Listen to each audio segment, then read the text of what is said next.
बधाई हो विपुल भैया, बेटी का जन्म हुआ है। नर्स बाहर आई और विपुल भैया को बधाई दी, लेकिन विपुल भैया खुश नहीं हुए क्योंकि वह पहले भी दो बेटियों के पिता है। दो बेटियों के पिता बनने के बाद अब उसको बेटे की ख्वाहिश थी, लेकिन वह इस बार बेटी के जन्म के दौरान खुश होने के बदले वह बहुत ज़्यादा गुस्सा हुए।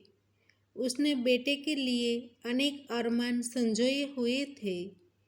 खैर, 2 साल के बाद फिर से वह पिता बने और इस बार बेटे का जन्म हुआ। विपुल भैया बहुत ही खुश हुए और रिश्तेदारों और जान पहचान के लोगों में मिठाई बंटवाई और बेटे के जन्म की खुशी व्यक्त की। विपुल भैया की बातों में हमेशा ही बेटा और बेटी में फर्क नज़र आता था। बेटियों को साथ वह प्यार से बात भी नहीं करते थे।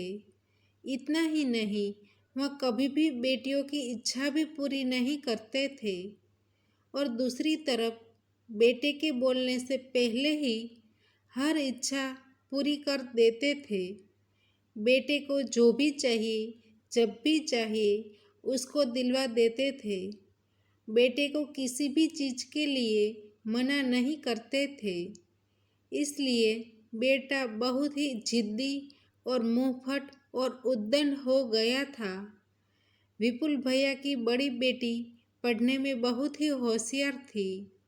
उनको 12वीं क्लास में बहुत ही अच्छे मार्क्स आए थे। वह डॉक्टर बनना चाहती थी, लेकिन विपुल भैया ने मना कर दिया। विपुल भैया की पत्नी शर्मिला ने बेटी को पढ़ाने के लिए जोर दिया, तो विपुल भैया बोले, बेटी को पढ़ाकर क्या करेंगे? वह तो शादी करके दूसरे के घर चली जाएगी। हमें कहाँ कमाकर पैसे देने वाली है, इसलिए मैं उसके पीछे पैसे बर्बाद नहीं करूँगा। यह सुनकर उसकी बड़ी बेटी अवंतिका दुखी हो गई, लेकिन फिर भी उसने अपने मन को मना लिया। अवंतिका की दोनों छोटी बहनें भी पढ़ने में होशियार थी, लेकिन वह भी पिता की वजह से ज़्यादा पढ़ नहीं पाई। दूसरी तरफ विपुल भैया के बेटे को पढ़ाई में बिल्कुल भी मन नहीं लगता था। फिर भी उसके पीछे पैसे बर्बाद करके कॉलेज तक पढ़ाया और नौकरी भी दिलाई। विपुल भैया की तीनों लड़कियों की शादी हो गई और अच्छा खासा परिवार भी मिला। विपुल भैया के बेटे की भी शादी हो गई और वह अपनी पत्नी के साथ घूमने फिरने चला जाता और विपुल भैया के पैसे बर्बाद करता था। बेटे को कुछ भी बोला तो वह झगड़ा करने पर उतारू हो जाता था।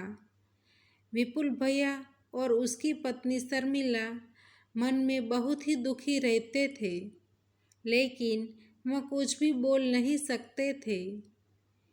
कुछ सालों के बाद शर्मिला का देहांत हो गया और विपुल भैया अकेले हो गए।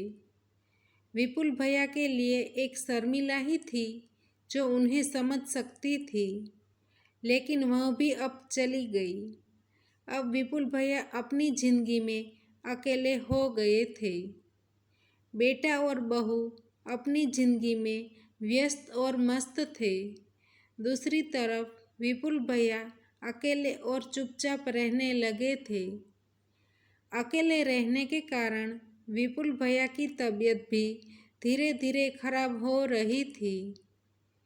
उसकी दवाई के पीछे ज़्यादा खर्च होने लगा था। एक दिन उनके बेटे ने विपुल भैया को बोल दिया कि अब आपका खर्च मुझसे नहीं हो रहा है, इसलिए आप वृद्धाश्रम में चले जाइए। यह सुनकर विपुल भैया के पैरों तले से जमीन खिसक गई। वह बहुत ही दुखी हुए। उस दिन विपुल भैया को एहसास हुआ कि जिस बेटे की उसने सारी इच्छाएं पूरी की, जिसके लिए उसने अपनी बेटियों की अवहेलना की, वही बेटा आज उसे वृद्धाश्रम में भेजना चाहता है। वह अंदर से बिल्कुल टूट चुके थे। दूसरे दिन उसका बेटा उनको वृद्धाश्रम में छोड़ आया। बेटियों का कॉल आने पर वह बोलता कि पापा यात्रा करने के लिए गए हुए हैं।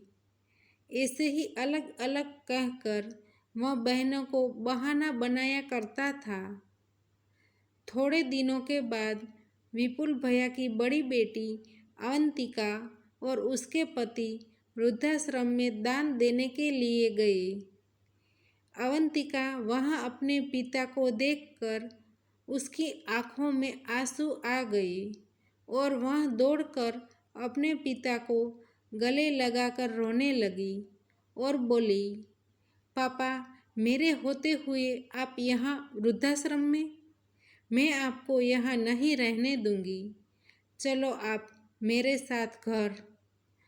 विपुल भैया को आज बहुत ही शर्म और संकोच हो रहा था, क्योंकि जिस बेटी की उसने हमेशा ही अवहेलना की, वह बेटी आज उसको अपने घर ले जाने की जिद कर रही है। विपुल भैया के दामाद भी बहुत अच्छे इंसान थे। वह दोनों विपुल भैया को अपने घर ले गए। अवंतिका ने अपनी दोनों छोटी बहनों को यह बात बताई। दोनों बहनें भी पिताजी को मिलने के लिए अवंतिका के घर आई और बोली, पापा आप हमेशा ही हमारे साथ रहना, आपको कहीं भी जाने की ज़रूरत नहीं है। तीनों बहनों ने डिसाइड किया कि बारी बारी अपने पिता को साथ रखेंगी। विपुल भैया अंदर से बहुत ही दुखी हो रहे थे, क्योंकि जिस बेटियों के जन्म के दौरान उसको अफसोस हो रहा था, आज वही बेटियां उसकी देखभाल कर रही है। वह अंदर ही अंदर बहुत दुखी रहने लगे थे। इसलिए एक दिन वह बेहोश होकर गिर गए। उसको अस्पताल ले जाया गया। वहाँ डॉक्टर ने बोला कि उसको हार्ट अटैक आया है। तीनों बहनों ने अपने भैया को कॉल करके बताया तो वह कहने लगा कि मैं अभी काम में व्यस्त हूँ, मैं आ नहीं पाऊँगा। आप तीनों उनका ख्याल करना। जब फ्री हो जाऊँगा तब मिलने के लिए आ जाऊँगा। विपुल भैया की आंखें बेटे को देखने के लिए तरस रही थी, लेकिन बेटा मिलने के लिए अस्पताल नहीं आया। विपुल भैया की तबीयत अब ज़्यादा ही खराब हो रही थी। अस्पताल में अवंतिका को देखकर विपुल भैया के एक दोस्त उसके पास गए और पूछा, अवंतिका मैं तो यहाँ तुम्हारी मौसी की दवाई लेने के लिए आया था, लेकिन तुम यहाँ क्या कर रही हो? अवंतिका को रोना आ गया और वह बोली, पापा को हार्ट अटैक आया है, इसलिए यहाँ अस्पताल में भर्ती करवाया गया है। विपुल भैया के दोस्त उसे मिलने के लिए अंदर गए। उसको देखकर विपुल भैया अपने आंसू रोक नहीं सके और उसके पास अपने मन की सारी बातें बता दी। उसको विपुल भैया ने बोला कि मेरी एक आखिरी ख्वाहिश है कि जब मैं मर जाऊँ तो मेरी अर्थी को अग्नि मेरी तीनों बेटियां ही देंगी, मेरा बेटा नहीं। जिस बेटे के लिए मैंने पूरी जिंदगी इतना सब कुछ किया, वह मेरे आखिरी समय में मुझे देखने भी नहीं आया, और जिस बेटियों के जन्म पर मैं दुखी होता था, आज वही बेटियां मेरी देखभाल कर रही है। सच कहूँ तो बेटियां शादी के बाद भी माँ बाप के लिए चिंतित रहती है, लेकिन बेटा इतना कुछ नहीं करता। इतना बोलते ही विपुल भैया ने अंतिम सांस ली। दोस्तों, बड़े होने के बाद जितना बेटियां माँ बाप का ख्याल करती है उतना बेटा फिक्र नहीं करता।